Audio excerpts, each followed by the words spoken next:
Hello, Hi. everybody. Welcome to the Aphrodisiacx Broadcast video. My name is Loco Loco Error, but you may just refer to me as Loco. And today we have. Hello.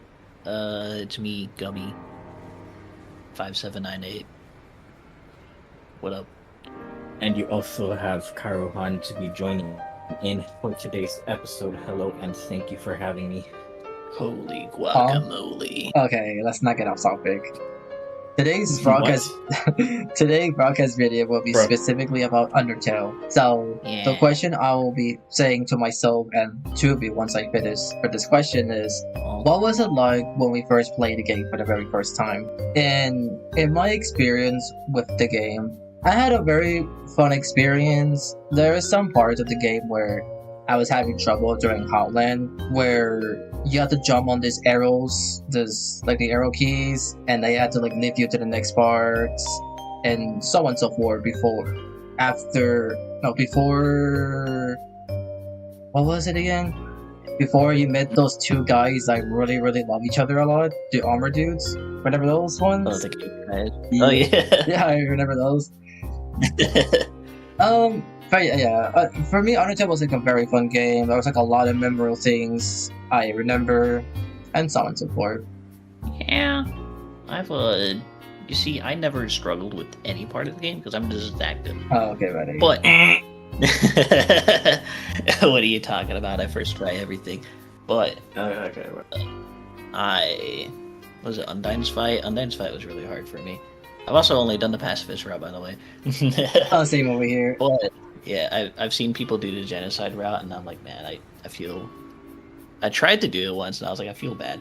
I don't want to. And then I reset my run, and then I played it again. And Toriel was like, "Why are you looking at me like you've seen a ghost?" And I was like, oh, "She remembers." I remember because I killed Toriel, and then I was like, there's blood on my hands. I need to wash it off, but I can't. No matter how much I scrub, it's still there. Deed's been done. Yeah. Although I did delete Undertale and then reinstall it, and then she didn't remember that for some reason. So you know what? That's pretty cool. Oh, you probably reset the timeline. Everything. Maybe I don't know why I forgot about that. Because maybe it didn't. Maybe I don't know. My run's been going smoothly so far. Is what I'm saying. It's a neutral route run. Oh yeah, I started a new run, by the way. Oh yeah. What about you, Kirohan? How was it for you when you first played the game? So, the neutral route, I mistakenly started it on hard mode. Which was only the ruins. Yeah.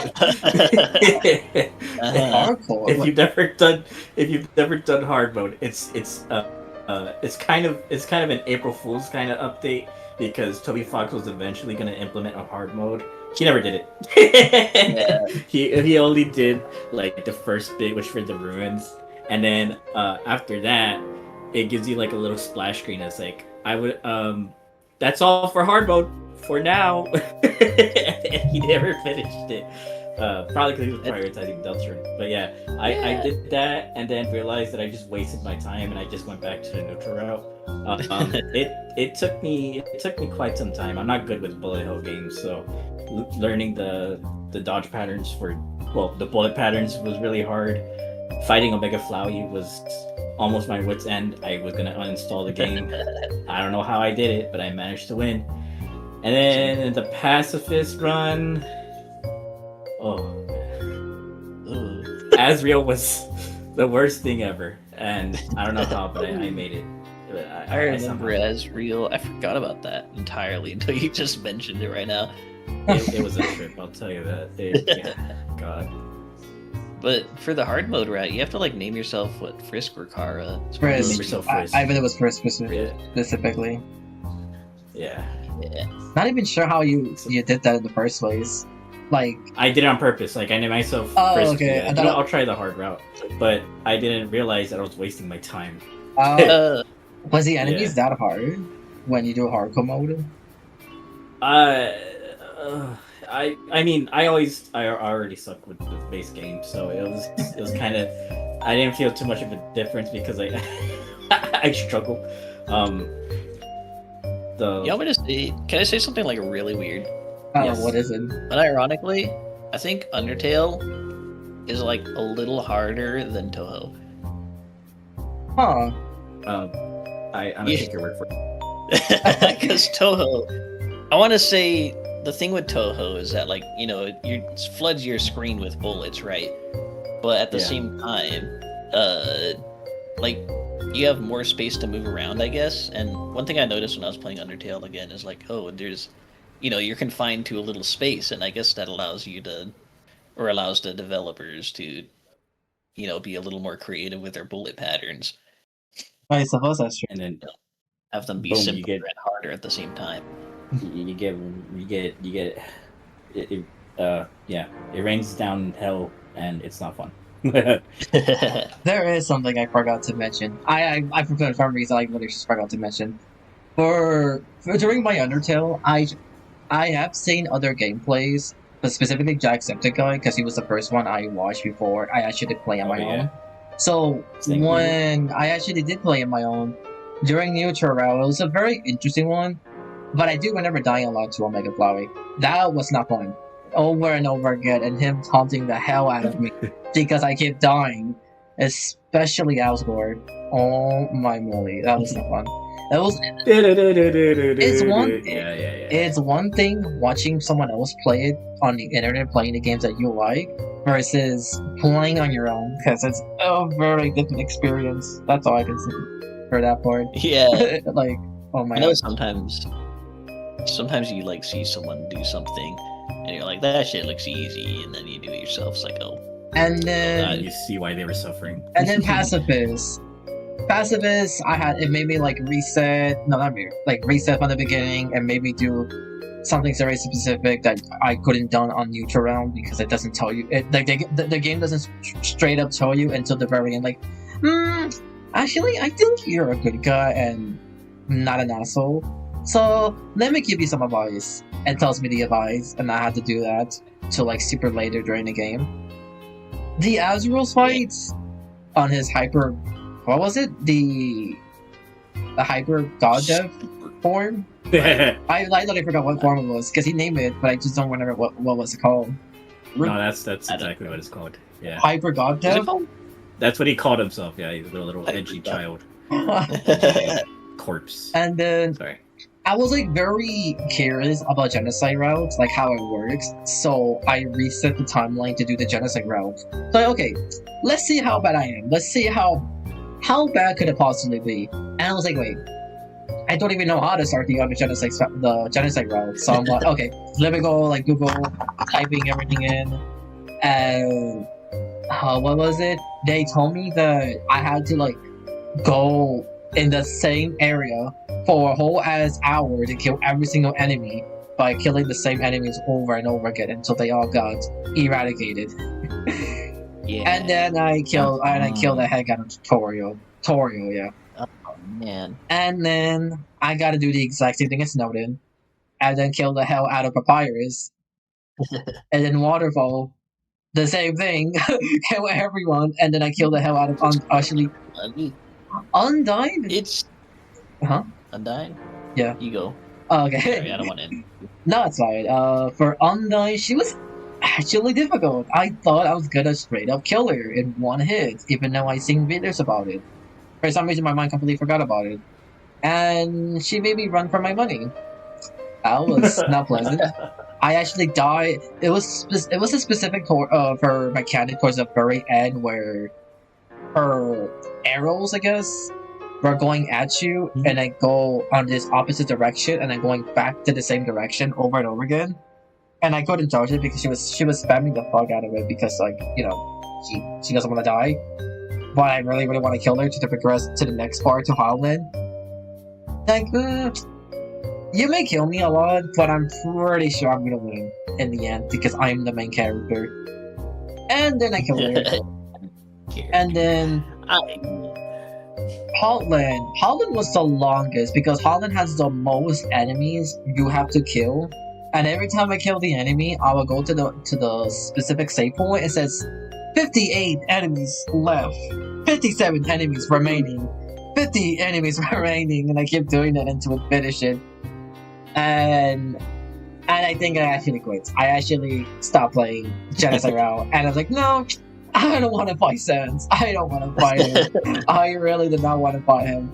Because the amount of people that I was seeing, like, compilation videos of, like, everyone reacting to people dying to Sans, and Sans, like, fourth wall breaking, and people getting frustrated over his mechanics, I'm like, yeah, I want to save my sanity, and we're gonna calm down. And then I think that's why.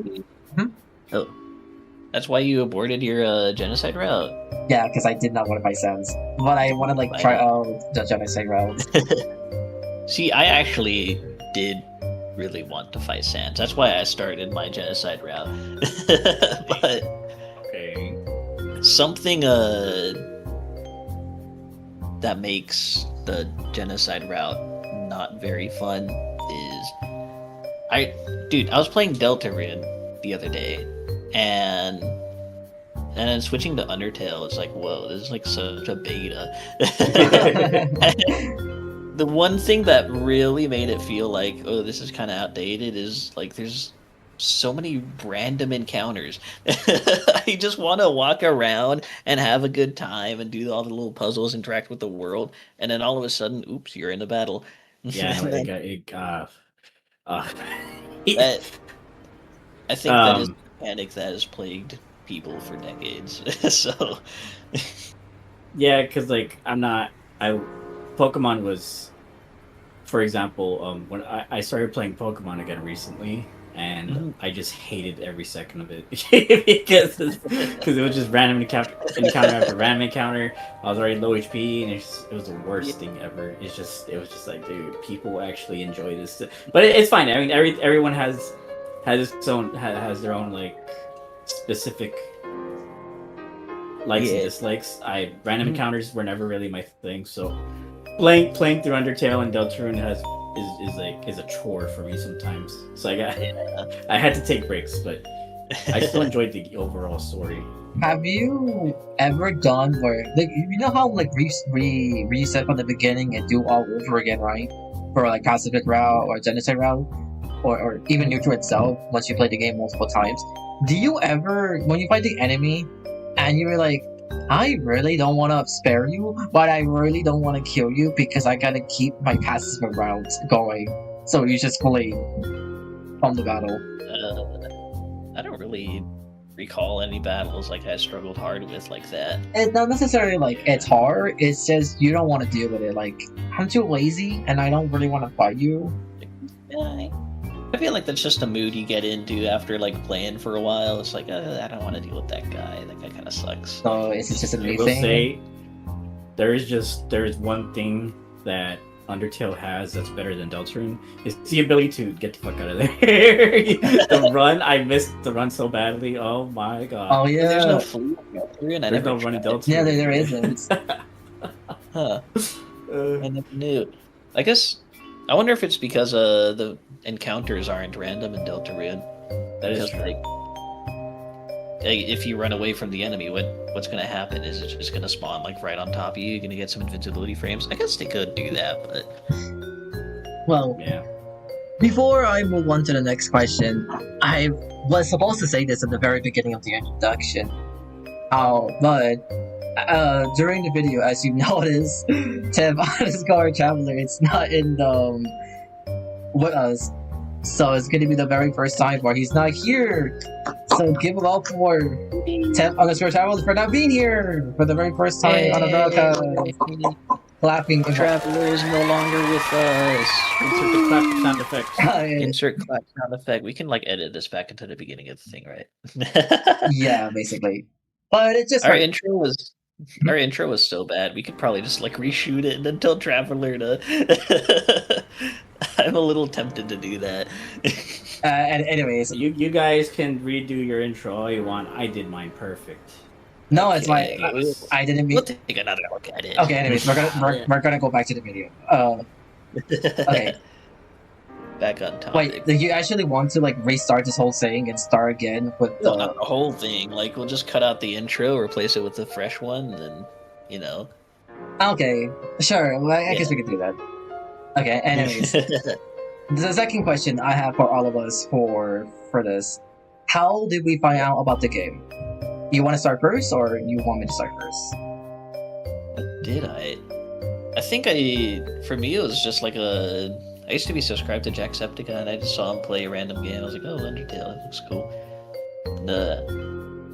All I remember now from his Undertale playthrough is that one time he took like a 5-minute long piss in the middle of the video. Dude, I remember that. That was so funny. That was funny. Didn't cut it out. He didn't cut out the silence. It was just like, I'll be right back, and then just gets up, leaves.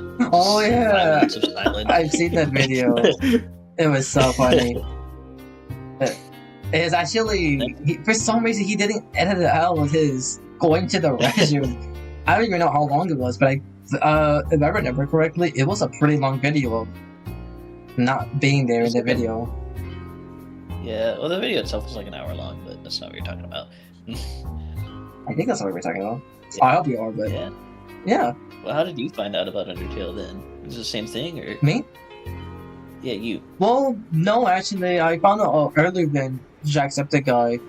At the time, I was really into Steven Universe, and during the episode for Garnet, it was when we didn't know Garnet was a fusion. It was for like Ruby and Sapphire debuts, and like she had a fight with Jasper.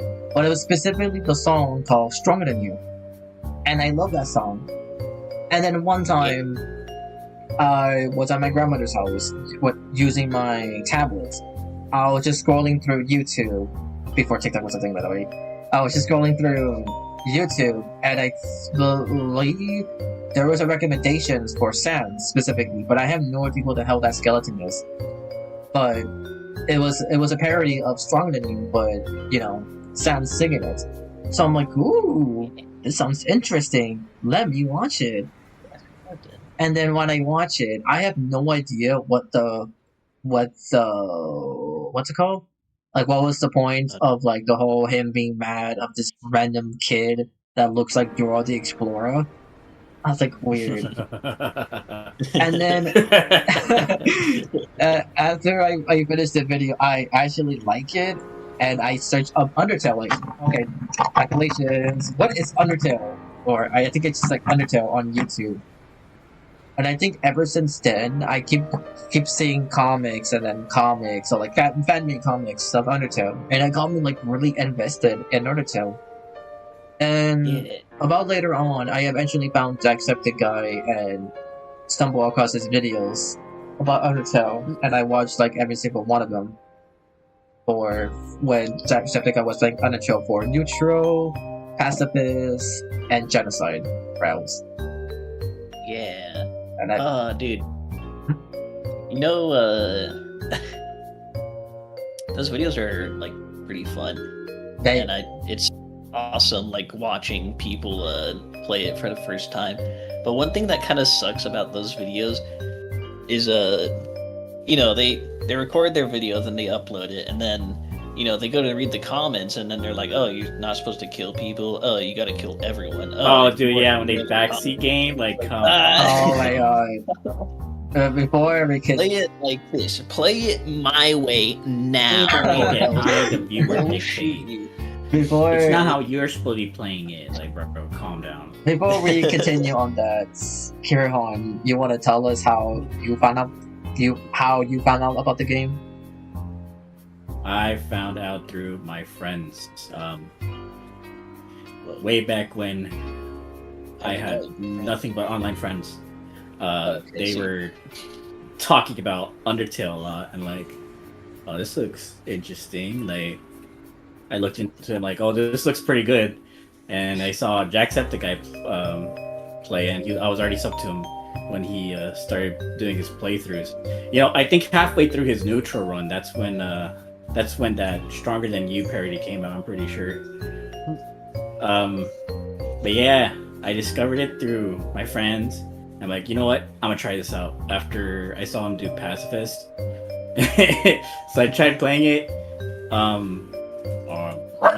Maybe the ways that I acquired this game wasn't exactly nice, but It's okay. I bought it later with my own hard-working earned money, and it's now in my Steam. But before that, I had a copy on my laptop that I found. Just found it.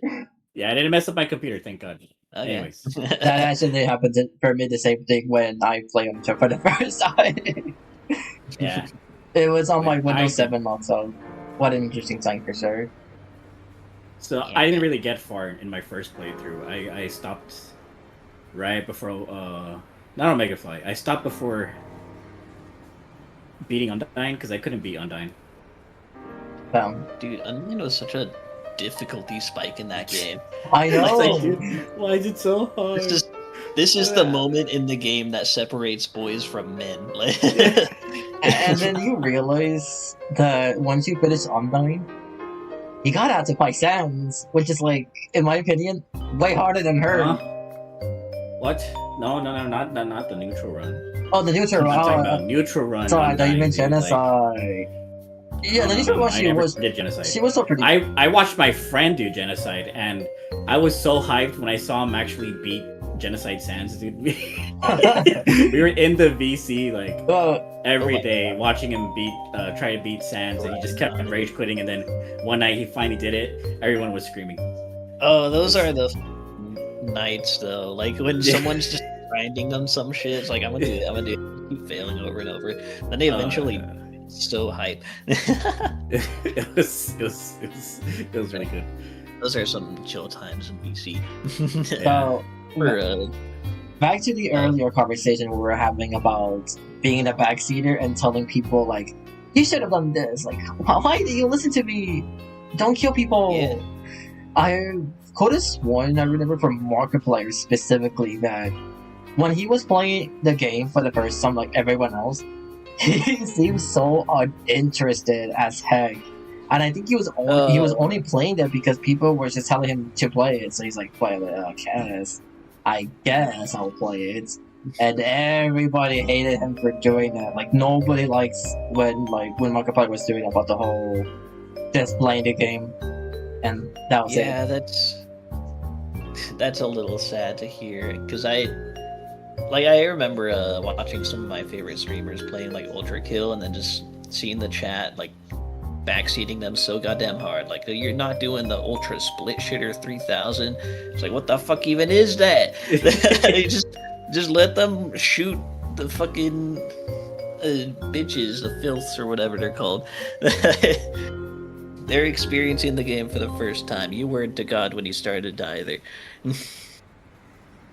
But yeah.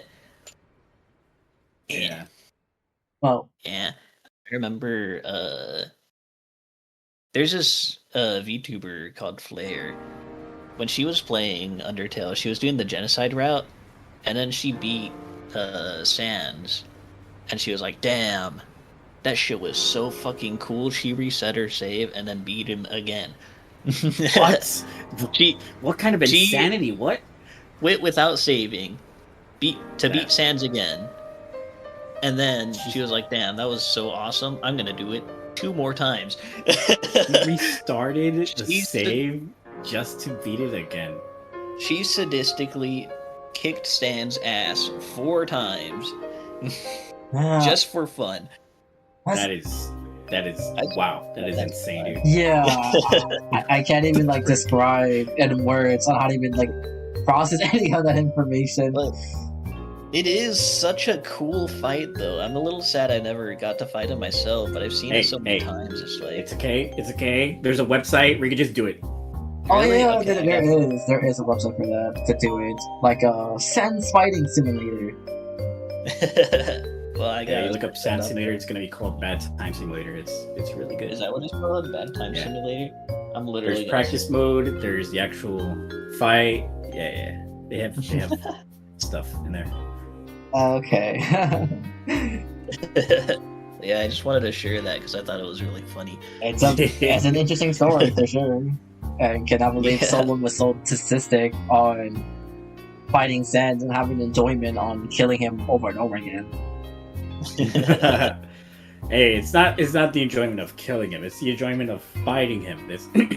It has its own set piece because it's nothing like you've ever done like most of the game. It's a very unique fight. Isn't it the same thing? It is. Well, no, because there's no boss battle that's that intense, that fast paced, that difficult. Like literally nothing. Like Omega Flowey, yeah, it kind of gets there. But you know they kind of give you, they hold your hand a little bit, especially the Azrael fight. Like they hold your hand just a tiny bit. There's some scripted segments where you just can't die. Okay, So, for the Azrael fight, but- they literally hold your hands like don't get yourself run over by the car because every time you die, you said, but it refused. But it refused. Exactly. Whatever. But with all of the genocide fights, they don't hold your hand at all. It's like be there or be square, and if you're square, you're dead. Then again, that is what Flowey's quote is either No, it's not. It's Be- kill or be killed. yeah, that one. Well, I was who is? I was just searching Sorry, what? the. Sorry, No, I was just searching up the flare thing, and the last message she sent after she ended her stream was it? Thank you for watching. Sans so cute. She called him cute after killing him 4 times. Hey! 2022. If you heard what happened to Sans, I mean, it's not really that surprising. Wait, what? What happened to Sans? Oh, so I don't know if you were aware, but on Tumblr in 2022 there was a vote for the sexiest Tumblr man, and it was Sans against Reagan Arataka. I don't think I said his last name. I know what you're Reagan talking from about. Mob Psycho. I love that one. Yeah. I think he won. I don't remember. I'm pretty sure he won. We won. Yeah, He did win. what was it? Yeah, Sans did win. Sans won, and then Toby Fox wrote a comic about it. About It was so funny. it was basically Yeah. wasn't it a shipping comic like Sans X whatever his name is, No, what? Well, it wasn't No. shipping. It was wasn't shipping. like a parody of like the fan fiction. Sexy man. No, bro, he was just acknowledging the contest. Yeah. Yeah, okay. I So was you- I was a little confused what you meant, but I was like, oh, you meant that one in that year. I kind of forgot about it until you mentioned it about who's the most sexiest man on or video games, right? Tumblr. this Sexy, yeah, Tumblr sexy man. Because Reagan is an anime character from Mob Psycho. Oh, so it's just Yeah. like just characters in general. Okay. Just characters in Yeah, general. so Toby Fox just wrote a mini fan fiction Yeah. about what is it, Reagan like trying to I forgot the exact thing, but you know, Reagan was like saying campaigning for his thing, and then Sans won by 1 vote, and then I think it was like Mob. It was revealed at the end of the comic or fan fiction that Mob voted for Sans because he thought that he wouldn't need his help. That's funny. Yeah. What else? Well, who is your favorite character, and why would that character be your favorite? My favorite character. This might be a weird one. I like the shopkeeper in the hotel. Oh, that's a good one. No, sorry, the bunny one. That's a real good one. Is it the bunny? I don't really remember what he is, but he's just the guy with the weird faces, and he's like, "Hey, buddy." Oh, you're talking about Burger Pants? That's not a shopkeeper. He's a fast food minimum wage worker. But Well, I mean, he's a shopkeeper. You're right. He's a shopkeeper. He shows up in Deltarune as well. Yeah. The ICEs or whatever it's called. Burger Pants. Burger Pants. Is that what he is? He's not a Snowden. He gets- He's all the way in the hot. Yeah, that's what I was saying. The Oh, He hotel. didn't say Snowden. He said the hotel. We Oh, misinterpreted. yeah. I misunderstood what you meant. Sorry. Burger Pants. Yeah, Burger Pants. That's what he is. That's an interesting Burger one. Pants. Pizza Pants. Pretty funny. Pizza Pants in Deltarune. My favorite line is, "I can't go to hell. I'm at vacation days from him." Like, all right, aura farmer, dude. Let's calm down. Let's calm down. Yeah, he's a good guy. I don't really remember too much about him. I just remember he was a funny guy.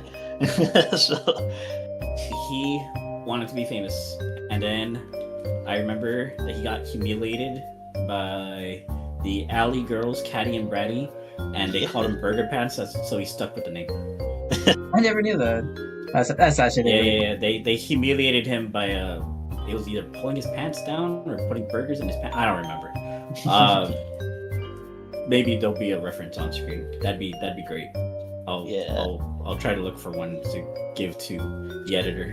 Alright. The only thing I like heart emoji properly remember about him is that like I think he's the only character actually designed by Toby himself. Everyone else is like drawn by Temmie, but this guy's drawn by Toby. There's actually a few characters that were drawn by Toby, if I'm not mistaken, or well, no, designed. But yeah, Burger Pants is definitely one of them. You can tell with all the wacky expressions he has. I think Undyne was maybe. I don't remember. I don't know for sure. Well, for me, it's one of the most basic thing ever. Obviously, my favorite character. Goku. What? Oh yeah, Goku, dude. Like.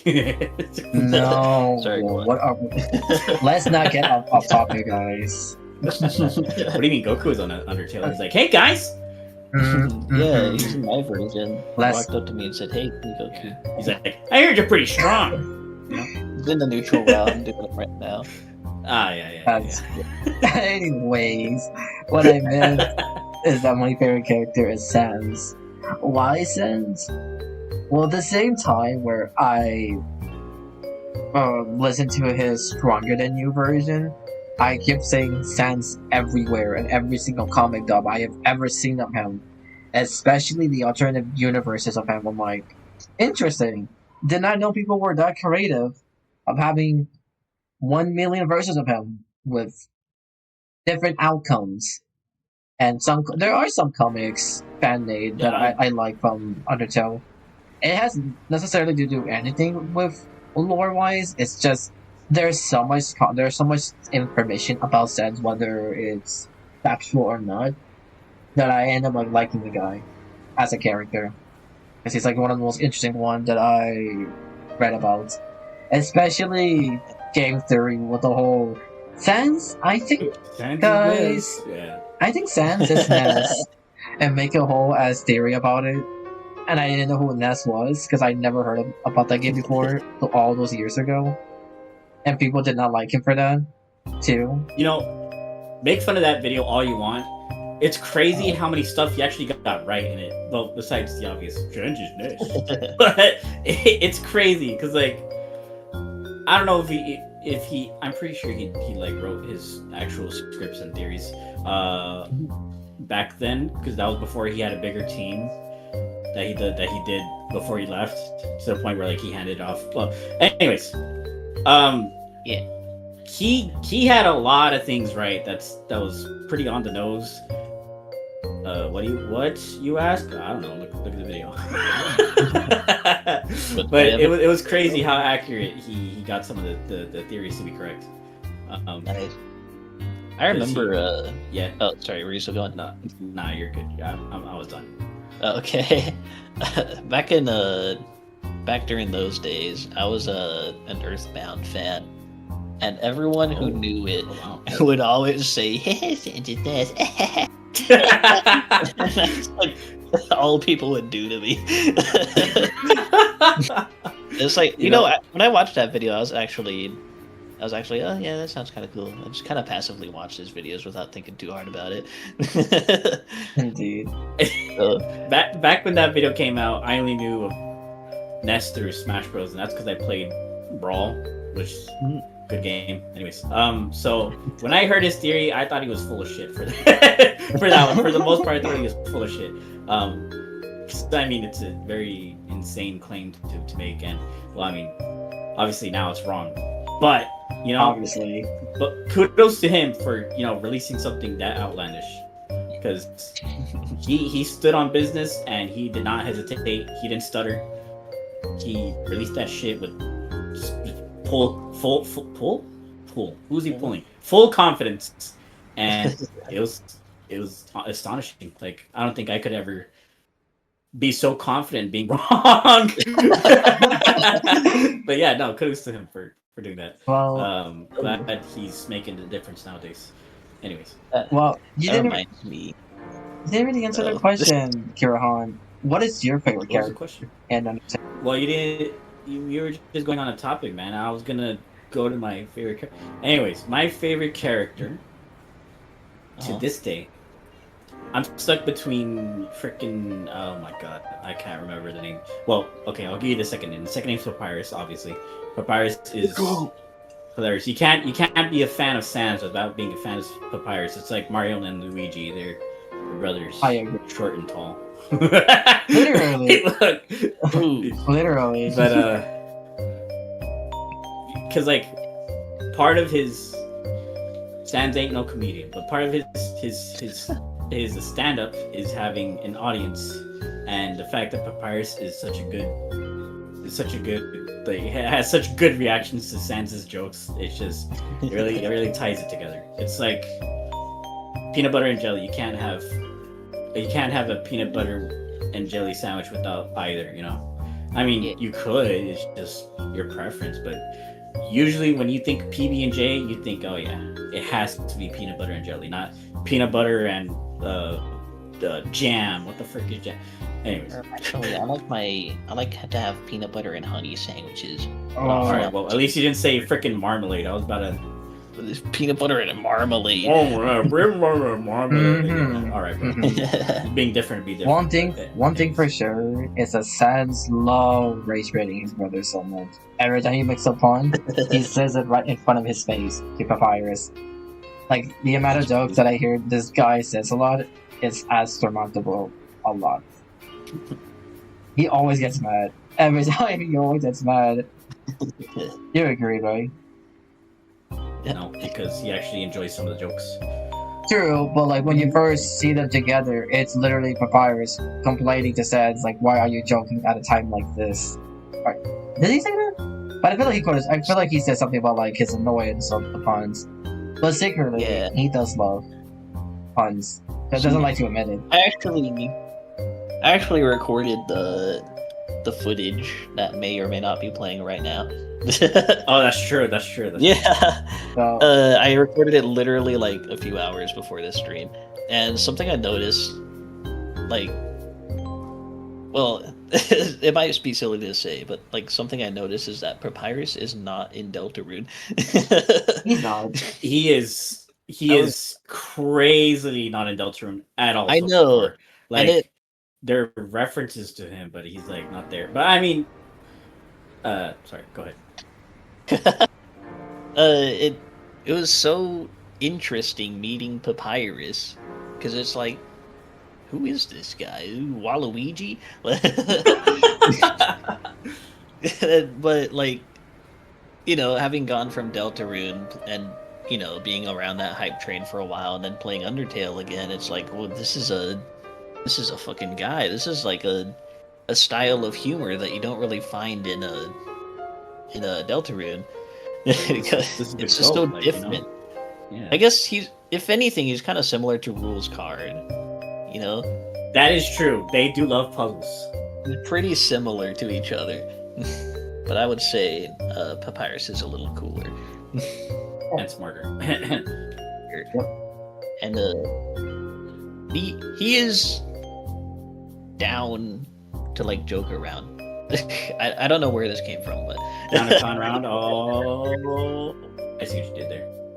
Yeah, but I remember when you first meet like Sans and Papyrus at the same time, Sans makes some stupid jokes, Papyrus hates it, and then he makes another joke of his own. He's like, you need to put some more backbone into it. But I did. It was just pure silence. Yeah, it was silence. There was no badumts. It was just it was silence. Like, yeah, this is my type of people right here. Other than that, Undertale has interesting lore. A lot of interesting lore. For those who kind of forgot what happened to Undertale, I know I said Deltarune. Be quiet. I know I said Deltarune by accident. The place where it's raining? Really? Anyways, for Undertale, the way the story goes is you're a kid who fall down on Mount Everest, and you fall down on top of the golden flowers.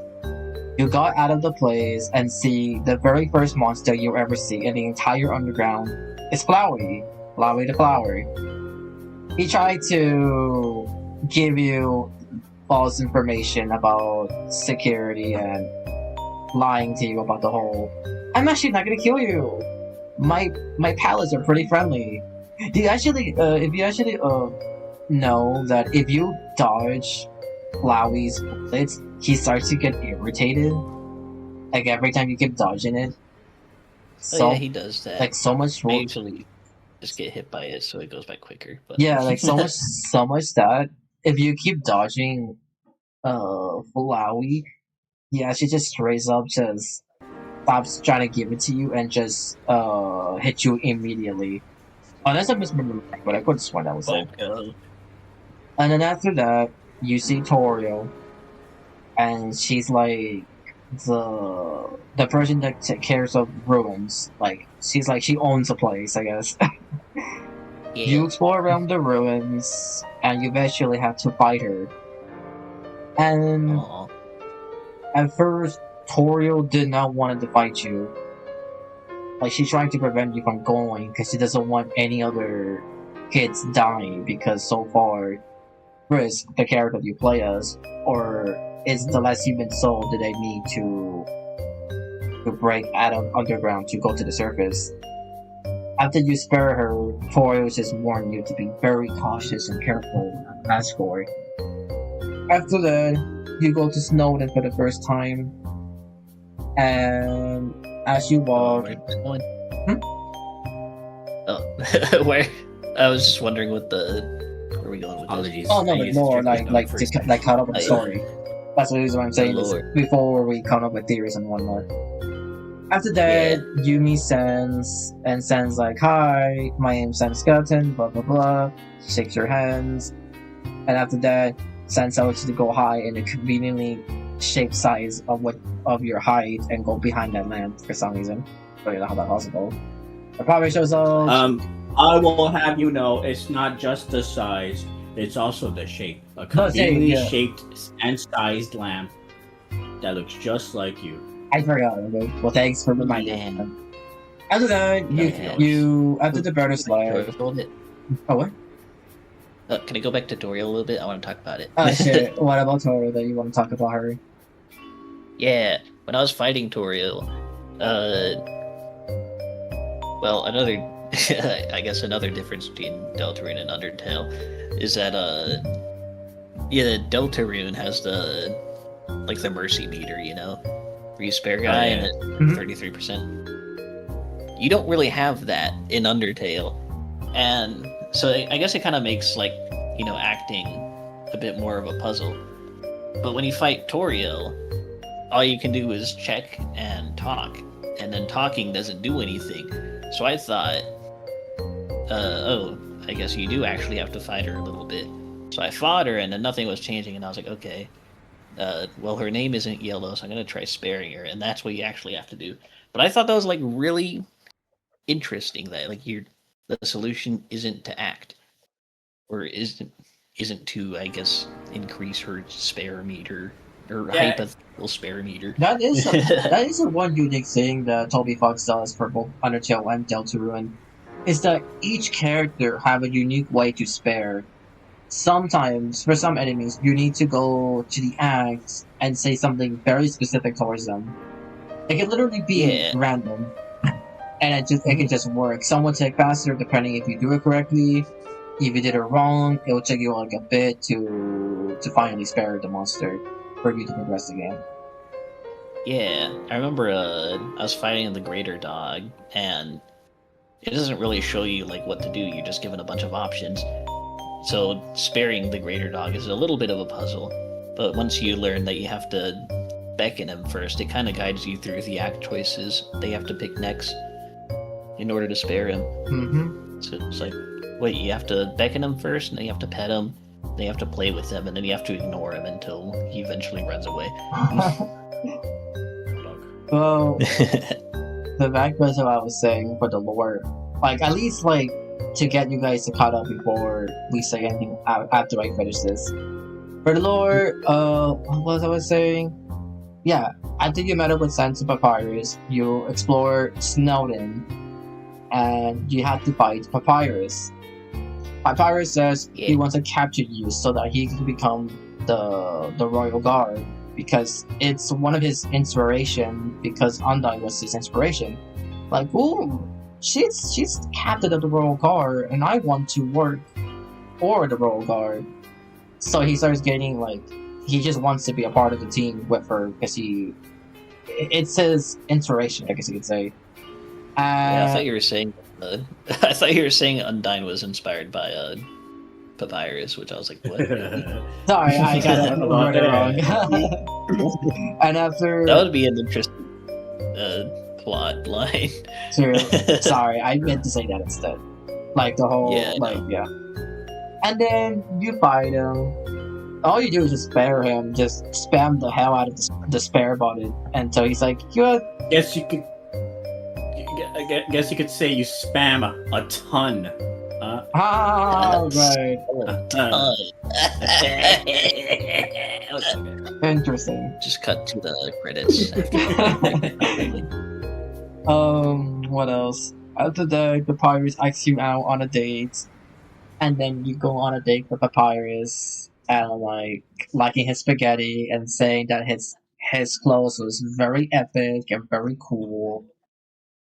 And then so awesome. Once you finish, I was gonna say once you finish Undertale. No, once you finish Snowden. Once you finish in Papyrus. Once you finish Snowden, you go to Waterfall. You actually talk to Sans, and Sans conveniently goes off screen and then just teleport to Grilby. And then that's where Sans starts asking you questions about a talking flower.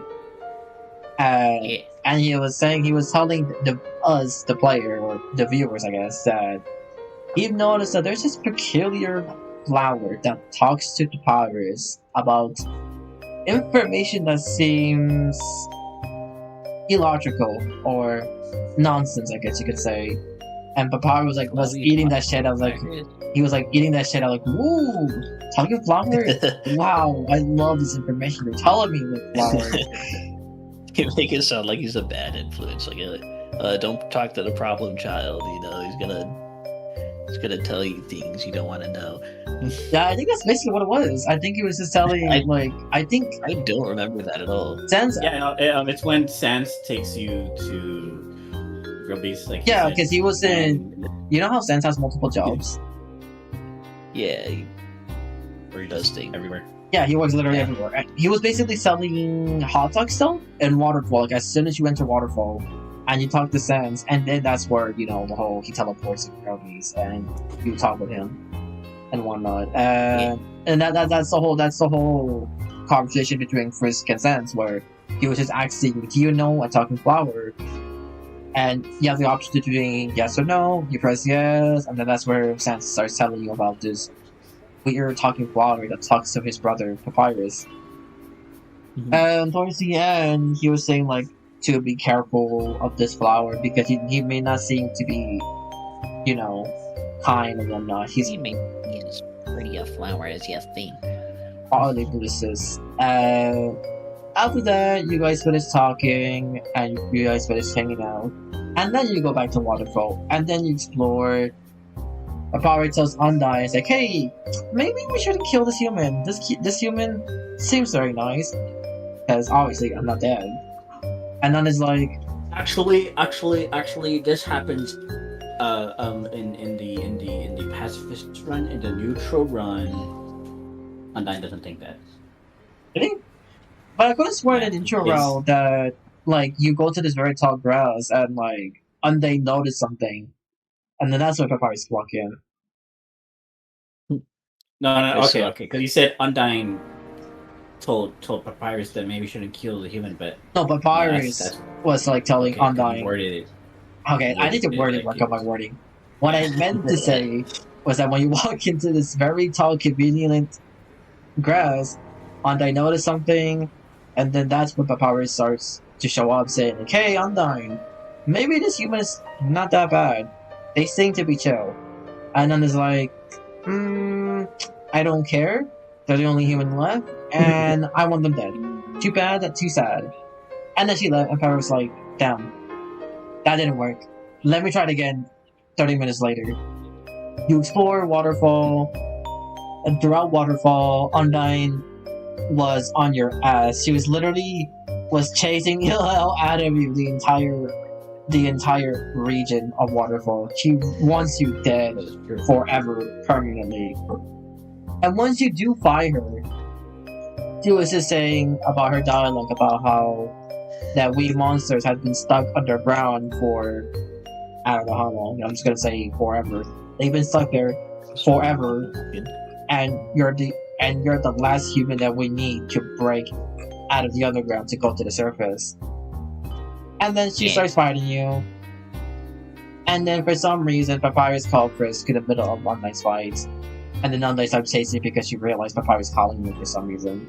Well, I don't think she knew. I think she just heard your phone ringing, and she's like, oh, this is really important. I think Frisk needs to listen to what this person has to say to them.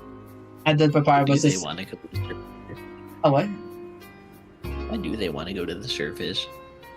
It's mainly because they've been stuck underground forever. They want to experience the real world, like knowing what's something. Actually, in the intro, it literally says a long time ago, humans and monsters were at war, and they ended up losing.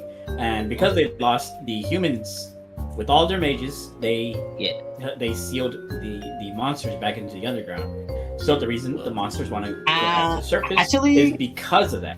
You're wrong. You're not wrong. You're not wrong. The frick you mean I'm wrong? You forgot something very crucial. They used to live in harmony until humans realized, this monsters can beat. They can beat me up. Well, you didn't bring up the fact that they were at war. You just like, they've been trapped. Well, why were they trapped? I was gonna say that during my storytelling. That's crazy. Basically, they used to live together in harmony. The humans realized that Monster has a lot of power and magic to overpower them, and the monster obtain one human soul to fuse together into an entity between monster and human. And he was like, so they want what? Take over the world. Yeah, and he was like, nah. He's like, nah, I gotta banish you forever. And they went to war. I'd win. And the humans won. And now the monsters were stuck underground forever until they obtained all 7 human souls. Whoa. And some fun facts I must throw in. The recent Undertale anniversary, you get a little interaction, or well, not you, but the streamers, the people who were streaming, Fangamer, they got a little interaction when they were in the ruins. They went into a new area of the ruins, and you found a book by Gerson Boom, who is very prevalent in Deltarune. He's also he's not as prevalent in Undertale, but he's a shopkeeper. I didn't know. He does say that he was engaged or something like that. He had a relationship with one of the mages, who was a human, which is pretty interesting. And he said that they looked amazing in their mage outfit as they were sealing us in the underground, which I thought I would throw in. Sexy. Yeah. That's probably what he really meant to say, to be honest. Let's be real here. I mean, I can't lie, I am a sucker for a sorcerer's outfit or a witch hat. Like those turn a character design from to peak. It's like, damn. That shit is so. Yeah. That's why I look the way I am. After you fight Undyne for the first time, you go out. You hang out with Undyne at her house, and she starts giving you information about Haskell and how she wants to. I forgot the wording. What was it why she mentioned Haskell again? If you don't mind telling me. What? Asgore, what? Like, you know how like when Frisk and Undyne like hang out together at Undyne's house, and she starts talking about Asgore. Oh, when she was training with Asgore. Yeah. When she was younger. Yeah, because she picked a fight with him when she was a little kid, and she obviously lost. So the only reason she trained every day, or I guess it was every day with Asgore, was so that she could beat him. And he liked how much spirit she had, so he recruited her to be a Royal Guard. Yeah. A captain of the Royal Guard, which is very cool. Captain of the Royal Guard, which, yeah. Yeah, and after she finished telling the story, Undyne warmed up to Frisk and like trying to tell Frisk that like to punch the tomato, and Pacifist route, by the way. This happens in the pacifist route. Oh no, really? Oh wait. Yeah, because you don't go to Undyne's house in the neutral route. You don't? No, you get knocked out from the waterfall and you fall in the trash. That makes sense. I think I remember more pacifist route. Dummy. Yeah. Okay, I get. I don't think she. Also, like what in the neutral route, after you finish Undyne's fight, you just go to Hamden, right? Because like you have another interaction with okay. So you forgot to mention Monster Kid, who is pretty prevalent in the story. I try to keep it short, but yeah. Well, he's the reason you fall down again, and it's because you're hanging out with Monster Kid, and then Undyne tries to chase you, but Monster Kid gets in the way, and he almost falls, and you save him. And then I think after that you fall into the waterfall, and then you gotta fight the dump. And then around there, that's when you start heading towards Hotlands, because you get chased by Undyne. Because you can run away from the fight. You can run away from the fight, and then you get chased into Hotlands, and then she's a fish, so she starts kind of like dehydrating. She needs water. You give her water. You can choose not to give her water. I need water. need. And but yeah, in the neutral route, after that happens, you gotta progress, go through. My God, Core, which has one of the best soundtracks in Undertale by far. Though it's so good, dude. And Holland, although Hotline music is pretty dope though. And Holland, that's where you also met Alphys and Mettaton for the very first time, and forces you to do a stupid quiz. But Alphys was actually giving you the key, answers key, by making her hands into a letter shape, like A, B, C, and D. I don't even know how she does it, but for some reason she could do it. Little fun fact: you actually do see Mettaton early in the game at Snowden, but Mettaton's not active. Really? Is it almost a puzzle? Yeah, it's one of the puzzles with Papyrus. It's really fun. Oh yeah, you're right. I remember. Yeah, it was like a Papyrus wanted to test out, want to try out his puzzles to make a human do the puzzle, but it failed miserably. So sad. And Papyrus just spins in circles and spins away. Yeah. Kind of like Luigi and Mario.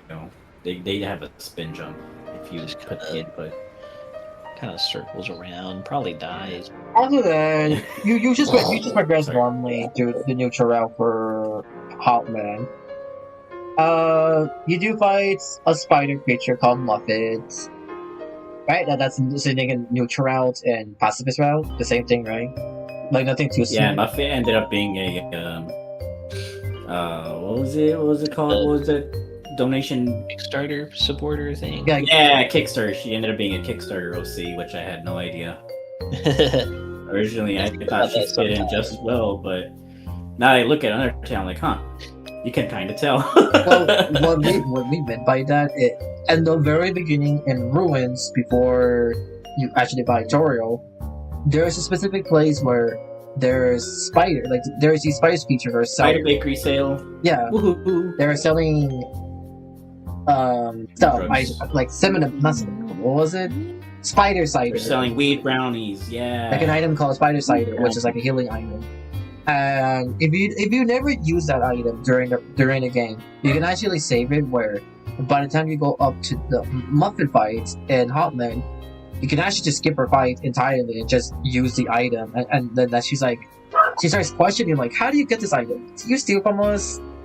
And then one of her spiderlings shows up with a sign saying, they actually bought it from us from all the way back then. And she's like, oh my gosh, you're so kind, human. I'm gonna let you go through just because you buy something from us. But if you don't have that item, you actually have to fight her. Muffin is such a random addition to Undertale. There's a couple other additions that I think that you aren't as important, but she's the weird one because like she's one of the only Kickstarter fights that you're forced to do. Mm-hmm. Is there other ones? Oh yeah, there's a few others. There's one fight that's like it only happens within like 1 hour on one day, right? Yeah, and thankfully that's the case because the owner's a weirdo, to say the least. I don't know anything about. I thought Muffet was the only Kickstarter boss, but yeah, no, there's two more. Another one's like a whale or something. I don't know. A whale. I don't know. You got to go to the secret room to find them. My friend showed me. I'm like, oh, that's interesting. Oh yeah, the secret room. I didn't want to do it. Yeah. For that one, I don't even know what secret room I'm talking about. I never got to do the secret room because no matter how many times I played Undertale, that stupid door doesn't exist for me. Like that's not the door I was thinking of. No, I don't know. No, it's very early in Snowden. You I think you climb down. I think it's like around the area where you're like rolling the balls. rolling the balls. I literally just visited that room. Oh really? Yeah, I went to that area and I went down and I tried to solve the code with binary search, but I didn't. The door didn't unlock. Oh, damn. Okay, damn. I really don't remember any of this. That's crazy. I don't know why. Yeah, it's all optional to be fair. So I mean, I'm not expecting everyone to know there's the Undertale. I don't even remember Jacksepticeye even doing that at all. Because he never did. Yeah. He doesn't do it at all. Like he doesn't know about. Figure out that door. I don't know. I don't remember. There is a way to do it. I saw my friend do it. I'm like, oh wow, this is so interesting. I didn't want to do this story. Well, I did not want to do it. Yeah, it was just here. Other than that, for Hotland, once you finish the Muppets, Metaton starts showing up, starts becoming annoying. In a dress and singing. Don't forget those two. Don't forget those two parts. He has an amazing musical. Admitting that he wants to kill you in the most lovely way possible. It's awesome. By having this big ass chainsaw. Like, what do you mean? Beautiful. He has a big chainsaw wanting to kill us. No. I'm talking about when he's in the dress and he's like, doo-doo-doo. Well, that's just later. Doo-doo-doo. Like the first like once you wait. No, you're right. Yeah, you're right. It's the whole Metaton in the dress and singing to you how I want to kill you, right? Right before he turns I don't know what it's called. Like well, when he goes, oh yes. After that, you know what I mean? After that, Metaton opens something. Is it Neo? No. Yeah, it is Neo. I don't know. Oh yeah, because his genocide route is Neo X. Yeah, but that's like an entirely different route. Metaton doesn't do that in neutral routes at all. I was trying to remember the name. It's okay, guys. It's okay. Well, after that, Metaton likes to make you fall down and make you try to solve these colors based on the color palette that a pirate was telling you earlier. I actually tried to solve it in the color before the time runs out, but I realized that it's not possible. You're not meant to beat it. I just googled the mystery door, by the way. I am not doing that. No. Okay. Let me do my calculations real quick. I'm gonna look it up. I don't even know what that is. Calculations? What the frick are you talking about? You want me to tell you how you open that door? I'm gonna look it up on my own. Okay, mystery door, Undertale, typing keyboard sound effects, intensifying. What is that? Oh, that place. I think I've been there, but I never know how to open it. Oh, I thought you're not. I thought you were not meant to open it. So I just leave it alone. The way you open it is you're supposed to dodge all of the Kickstarter names in the Pacifist True ending credits. What? Oh, that's right, dude. It's the worst thing ever. That's right. It's so stupid. I'm not gonna do that. How are anyone supposed to know that? Like, first, you gotta do neutral, and then you gotta. Well, like I said, it's optional. Yeah, it's optional. But I wonder how people even figure this out. Hard fight. Oh, yeah, that's so random. I don't even know how people figure that out, like about that specific room and knowing that you need to fight every single side characters, I guess. Yeah. Optional. The bosses in this game are like really specific, or the secret bosses. Yeah. Well, anyways, after that, after you finish Metaton and Hotland during neutral rounds, you go up to the hotel, like where Burger Pants are at. But before you even go into the specific place, Sans actually, I don't think Sans stops you. I think you have to go up to Sans and like go on a date with Sans, right? Because it's the same thing for neutral and pacifist rev, where like you and Sans go on a date. Not dates, but like they go on a dinner. You go to a diner that's by the hotel. Yeah. Dinner. They basically dine together, and Sans was telling the human that how if we didn't make the promise of not killing you as soon as you get out of the door, they would have been dead where they stand. I completely messed up the phrase. I kind of forgot what he said to him. Said to them. Frank. Apparently, I'm just watching a YouTube video right now. Apparently, okay. Look, it's relevant. Yeah, man. I'm kidding.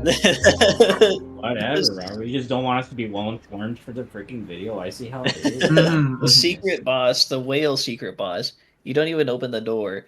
You just have to walk enough to hopefully randomly encounter him like a regular enemy. In that one room. It's very gimmicky, right? Like you said. Yeah. No wonder like an average Undertale person not going to figure that out unless you play the game religiously. But yeah, you just you have to. It's a random encounter in that one room. That's so weird. Anyways, after during the dining with Sans, you and him were talking. And how Sans actually likes talking to Torio, because Sans actually doesn't know what Torio looks like, only but her voice.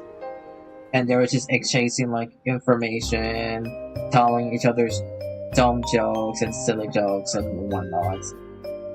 Other than that, the human finished with Sans, and now they headed to court.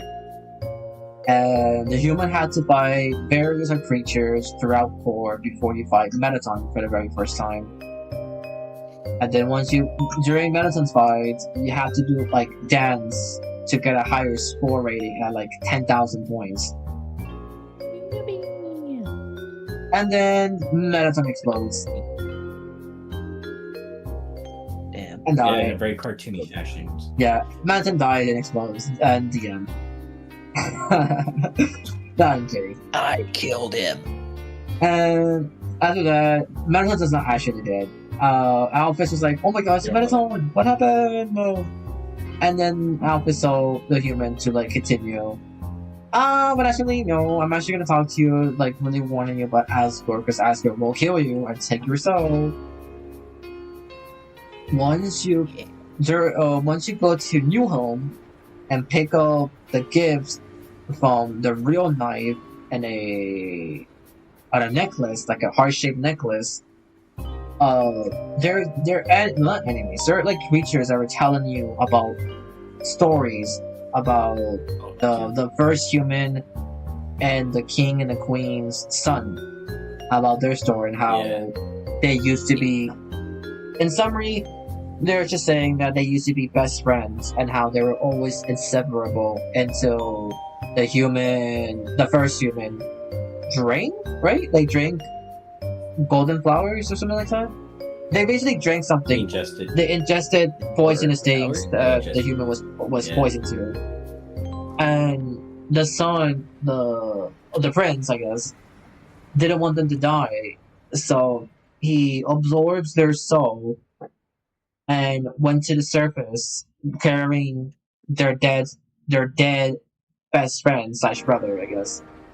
And the humans saw that, and the humans did not like that, so they started grabbing their torches or their weapons and started hitting the prince. But the prince did not fight back.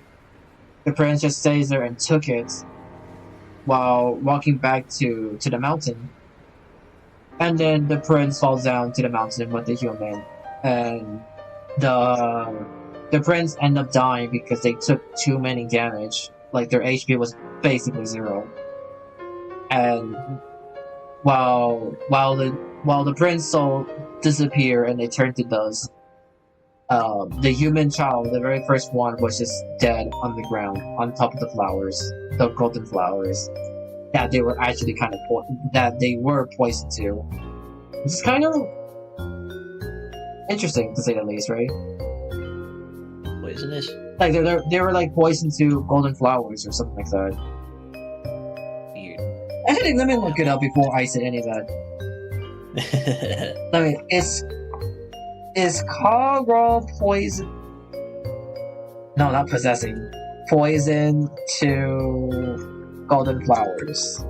Okay, the thing is, Kara started getting sick, and Asriel tried to make them feel better by having them ingest poison flowers, or the flowers which ended up poisoning them. Yeah. No, sorry. According to Google, it's actually buttercups. They were fatally poisoned by buttercups. Sorry, that's what I meant to say. And after that, they both die. And the prince was actually Flowey. And The prince is Flowey. yes. What else? After that, once you finish New Home, Asgore shows up, flowering flowers, I guess. Like he was watering flowers. Similar to his Deltarune counterparts. But No. You go through New Home, and then after New Home, you get towards right, I forgot the most castle important thing. entrance. The castle. And then at the castle entrance, There's that's when sands. it's like there's all that. There's Asgore, everyone. Well, not everyone, but Asgore and Asgore. Yeah, that's There's also the basement of all the human souls. yeah. Ooh, I was actually gonna say that. I kind of forgot. Let me reiterate. Once you finish New Home and walk around and you head to the castle, you meet Sans, and there's like a moment of silence, and Sans was there to judge you, I guess. And Sans was explaining about love and how and the game rules. How much I love you. Not like that, no. And the way the game works, for at least how Sans was explaining that, the more your love, your EXP, increase, the higher it is, the more. What was it? Isn't love like level of violence or something? Yeah, level of violence or something like that. And I think it was something of the more you kill people, like the higher your EXP was, the harder to be normal. I can't exactly remember what Sans says to the human. You remember by any chance? Okay, so you were just saying that it's a good thing that your love was so low, or your LV, because LV stood for love, not level, which was level of violence. And he said that he would be able to judge you based off of your level of violence, and the higher your level of violence, the more of a danger you were to the underground. Yeah. So the fact that you not gained a single level meant that you were pretty okay in his eyes. You're lying. That was it's called it. I think fans termed it Judgment Hall. Very fun fact. That's a pretty good name. Yeah, It is. because that's literally where Sans judges you. Yeah. Well, Yeah. after Sans judges you, he disappears. Well, he teleports. disappear away from you. You don't know that. Well, we don't know that, but like obviously we know that. Maybe he went to Gropies. Anyway, we get the point. Anyways, the human walk inside. Once past the judgment hall. There's you can go to Asgore or there's another room. You go to the right, you go down, and once you go down, you see all the human souls basket, right? That's what it's called. Like the dead humans before first. You can't actually see them all. You can only see like specific colors, like specific souls, because I don't think you can see them all. And once you look at them, you go up, and then that's where you see Asgore flowering, like watering the plants. Watering the flowers. Asgore. After that, Asgore just looks back at you and just tells you that to meet him at.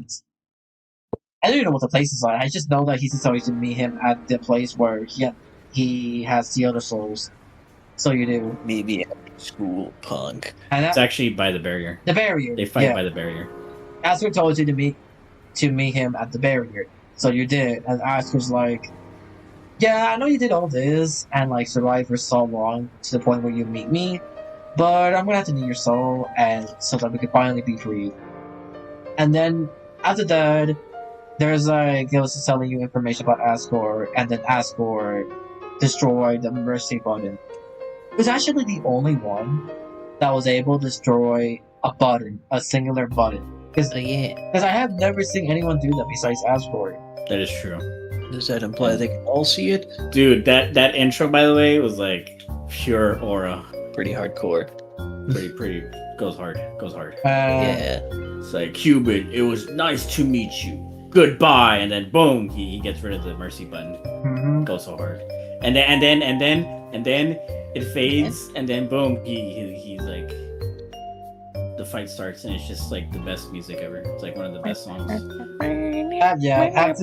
Some say that. Sorry. Some say that the reason why Asgore destroyed the mercy button is just a theory. It's not actually true or not. That the reason why he destroyed the mercy button because he knew that the human would spare him or try some way to spare him, and he didn't. Because he wanted to kill him for his soul. Yeah, basically. Yeah. But he didn't want. I guess he didn't want to talk to the human or not looking to be spared due to him killing. Well, we're not even sure if he did, but let's just say for the second argument that he did kill the other humans before first. You have to remind yourself at this point. Asgore was in his mourning state. Mourning the loss of his child made him crazy. So that's why he killed 6 humans. It was with the 7th one, we'll be free. Once you finish fighting, once you finish the battle with Asgore he think of moments and say that we can become a family and start to reconcile with Torio and whatnot. But before the humans say yes or anything, Flowey shows up. He's like, nah. Since you guys were so busy and whatnot. He's like, shoddy, like a melody. Bye. Flowey just straight up killed Asgore and his soul disappeared forever. And he said, permanently. And once he kills Asgore, Flowey absorbs all the 6 souls, and it closes your game. The end. Then becomes Super Flowey or something. I don't know. But no, Omega Flowey. You have to go back to Omega Glue. You have to go back to open the game, and it will repeat the dialogue from the very very beginning of the game when you first open up Undertale about Undertale backstory or whatever. But there's something weird with it. It starts getting distorted, and Flowey starts speaking in the dialogue, and Flowey was just mocking the human, and the human decided to fight Flowey because due to him having all 6 human souls, and Flowey needs 1 more, which is you, the player, to become God. So you guys have an epic fight. It was actually a pretty good music. I liked the music while Flowey was fighting. What if he just chose to never log in again? Well, then it's at a stalemate, I guess. My favorite part in that fight was when the souls gathered together, like they're the Chaos Emeralds. Oh my gosh. And then a flower's like, "No, wait! You're supposed to be obeying me!" And has a seizure and gets blown up and dies. Yeah, after that, Flowery is no longer Omega Flowery, and Flowery's like, no, Leah, no. What is it? He was like sad and everything. And like, leave me alone. And Frizz decided to spare him. Oh, either kill him or spare him. So let's say for pacifist, you spare him. Well, to get to pacifist, I mean, you spare him, and then the game just I don't know what happened. I think the game closed, right? Like once you finish. So okay, the game finishes. It gives you the neutral ending, gives you the phone call, and then after that, Flowey shows back up on screen. And he's like, "Hey, you know, it looks like the ending you got wasn't something that everyone else wanted. I mean, they're still trapped down there, but maybe if you tried being friends with more people, you'll probably get the ending you're looking for." So then he resets your file for you, takes you back to the waterfall, and then that's when you can that's when you do the whole thing with Undyne, and then Undyne takes you to her house, and then you bond over setting her house on fire. Mm-hmm. and then or wait, am I misremembering? Am I crazy? No, okay. Let me help you remember. Basically, once you finish hanging out with Undyne, you go back to Snowden because Undyne's house is burned down because Undyne is staying at Papyrus' house where Papyrus and Sans live because they live together. Oh, true. That's true. And then you go there. Undyne was just telling you stuff, blah blah blah blah blah. Papyrus is saying blah blah blah. And Undyne gave you a letter called Undyne Letter EX or something like that. It was basically a love confession to Alphys. Oh, that's right. And she really really likes Alphys, like her one true love. But they haven't asked each other out. So it was your job to go to Hotland and deliver to Alphys. So you go to the river. You go to Hotland. Don't know why I said that. Anyways, you go to Hotland. You knock on the door, like knock, open the door. But no, you don't actually open it. You just slide the letter because Alphys was saying like, "Who's there?"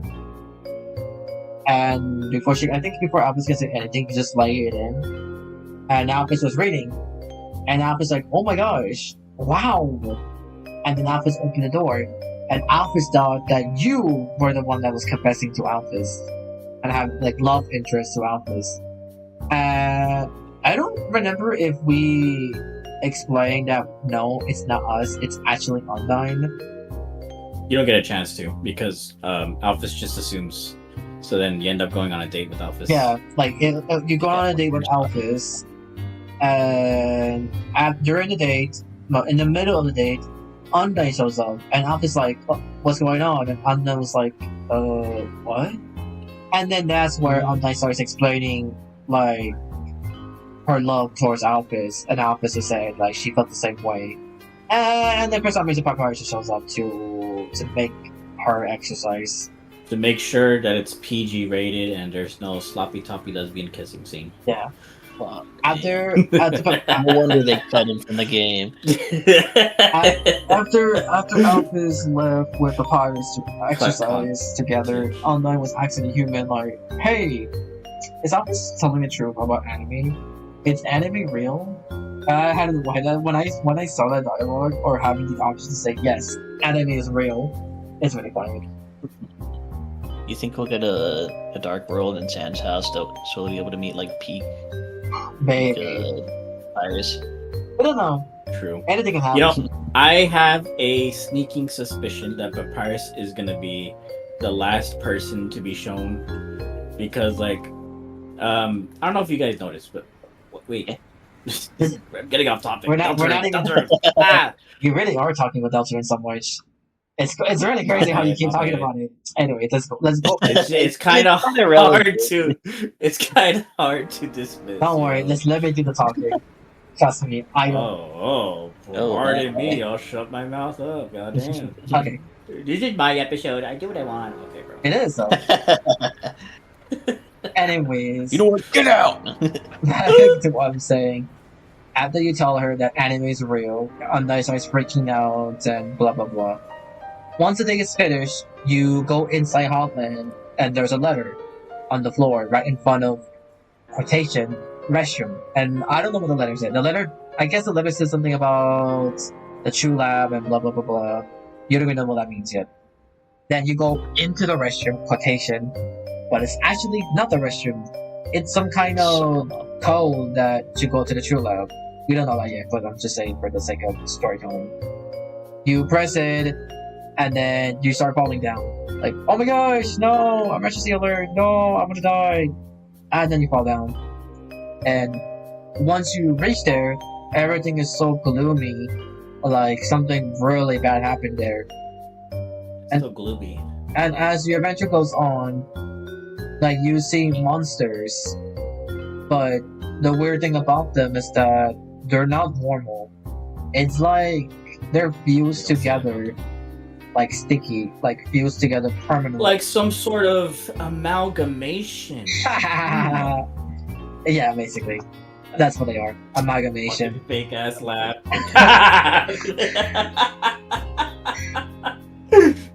Anyways, as you continue around the True Lab, and blah blah blah, you explore fighting against amalgamations and sparing them because they suffer because they're multiple beings into one entity. And then once you reach a certain point, the monsters are gaining up on you, but before they can do anything, Alpha shows up and saying that like she should have never done that in the first place due to her an experiment trying to like test out determination soul, right? Something like that to pass through the barrier.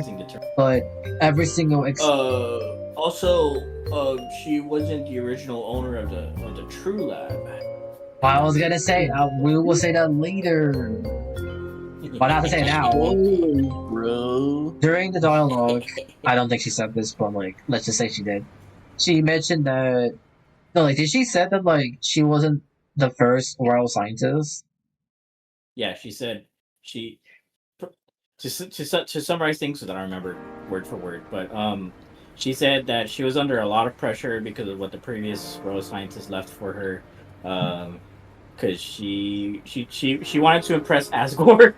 The whole reason she did this was to impress Asgore, by the way, and she wanted to like show off her nerdy side. But the thing is, she didn't actually know what she was doing too much when it came to research and determination, as the previous royal scientist was doing. So as she was trying her best, she was running experiments on I don't know if you mentioned this already, but in Undertale, there's a status for monsters called Fallen Down. This is pretty much them being in a coma. So there is a couple of relatives that Alphys was getting, the relatives of civilians, or I guess you could say the citizens of the underground. Yeah, and she was performing experiments on those who have fallen down because she was like I said, researching determination, and she was going through a lot of stress because she was kind of a fraud. She was only following the notes of the previous scientists who fell into the Hotlands. He fell into the gore. He fell into the gore, and he disappeared without a trace. Is that shattered across space, perhaps? Shattered across space and time. Too bad we don't know the name of that guy. Anyways, yeah. So he left behind a bunch of notes that Alphys was following. So she was pretending that she knew what she was doing, but she didn't at all. So the experiments she was running on were on these fallen down monsters were very risky, and she somehow cracked the code, supposedly, and they started waking up. They started waking up from their comatose state or their fallen down state, as one would say. And for a bit, they were fine. They were perfectly fine. And right when Alphys told them to go be with their family, they started melting. Hence why I said they fused together, quotation. They didn't really fuse. They just melted together. They get melted together, and they were just stuck in that shape forever because they can't unmelt away from each other. Yeah. It's cream, dude. Like vanilla and chocolate. After Alphys explains about that story towards the human, how Alphys told the human something I don't remember. The human went towards an elevator. The elevator went up, and then you're back to New Home again. But this time it's slightly different. As you walk to New Home and enter Judgment Hall, there's nothing there. Sans doesn't show up in the Pacifist route. But at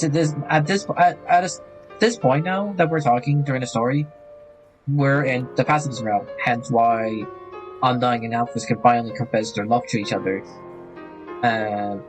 Once you finish walking to Judgment Hall and go towards Asgore, basically the exact same dialogue happens between you and Asgore.